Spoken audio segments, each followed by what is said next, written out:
Hello friends, आज हम चर्चा करेंगे भारतीय साक्ष्य अधिनियम 1872 की धारा 22 और वर्तमान भारतीय साक्ष्य अधिनियम 2023 की धारा 20 के बारे में।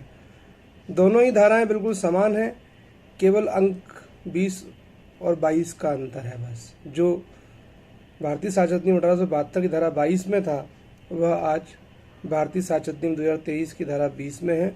सारे फैक्ट समान हैं, एक शब्द का भी अंतर नहीं है। तो सेक्शन 22 और 20 क्या कहते हैं कि when oral admissions as to contents of documents are relevant, यानी दस्तावेजों की अंतर वस्तु के बारे में मौखिक स्वीकृतियां कब सुसंगत होती हैं। तो हम सब जानते हैं कि documentary evidence is best evidence. Section 91 भी कहता है कि दस्तावेजी साक्ष्य में अगर कोई टर्म्स और कंडीशंस दी गई हैं, कोई कॉन्ट्रैक्ट या कोई संविदा हुई है, तो उसके बारे में दस्तावेज ही साक्षी दिया जाना चाहिए। मौखिक साक्ष्य का अपवर्जन किया गया है, यानी सामान्य सिद्धांत ये है कि जो कुछ दस्तावेजों में है उसे दस्तावेजी साक्ष्य के द्वारा ही साबित किया जाए, क्योंकि documentary evidence is best evidence. क्योंकि मौखिक तौर पर कही गई बातें जो हैं उनमें तो व्यक्ति की बातों में अंतर आ सकता है। एक बार व्यक्ति कुछ कहेगा, दोबारा कुछ, तीसरी बार कुछ। एक ही बात को व्यक्ति 10 बार दोहराएगा तो हर बार कुछ ना कुछ वेरिएशंस उसकी बातों में आ सकते हैं। लेकिन डॉक्यूमेंट्री एविडेंस जो है, दस्तावेज उसमें जो एक बार लिख गया वह वही रहता है, जो लिखा है उसमें कोई चेंजेस नहीं होता। इसलिए डॉक्यूमेंट्री एविडेंस सर्वश्रेष्ठ एविडेंस मानी जाती है। अब सेक्शन 22 जो कहता है कि जो दस्तावेज हैं और उसके अंदर के जो कंटेंट्स हैं उसके बारे में आपके ओरल एडमिशंस जो हैं वो कब रिलेवेंट माने जाएंगे। तो इसमें ये सेक्शन ये कहता है कि किसी दस्तावेज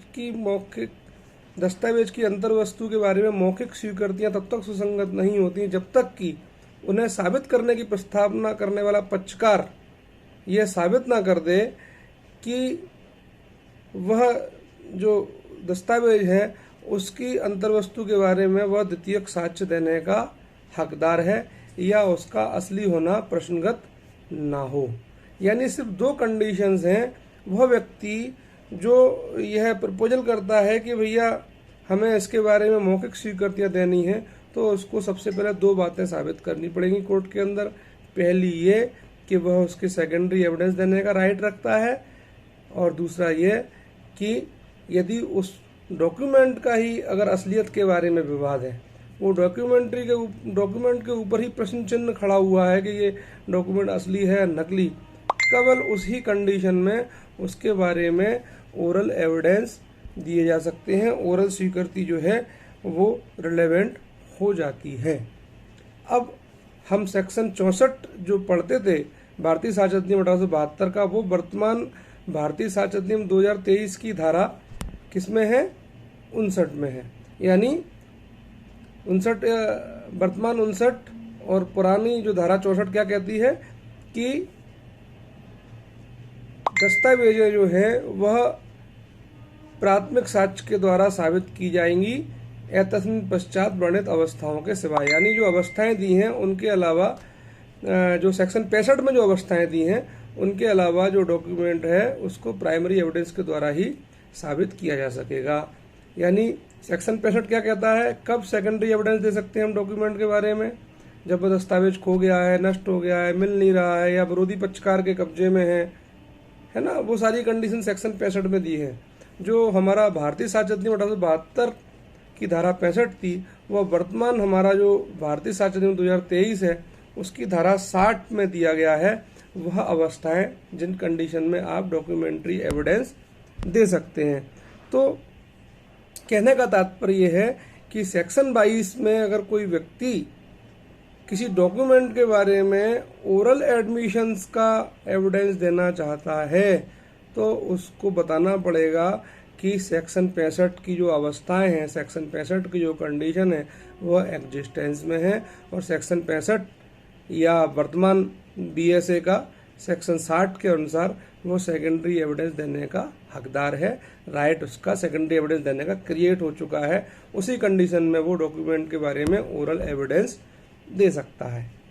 दूसरी शर्त क्या है? वह डॉक्यूमेंट जिसके बारे में आप ओरल एडमिशन का एविडेंस देना चाहते हैं, मौखिक स्वीकृति का एविडेंस देना चाहते हैं, वह तब ही आप दे पाएंगे, तभी वह रिलेवेंट माना जाएगा जब उस डॉक्यूमेंट का असली होना प्रश्नगत हो। यानी कि एक पक्षकार कह रहा है कि यह असली है, दूसरा पक्षकार कह रहा है ये नकली है। उस कंडीशन में आप ओरल एडमिशंस का एविडेंस दे सकते हैं और वह रिलेवेंट माना जाएगा।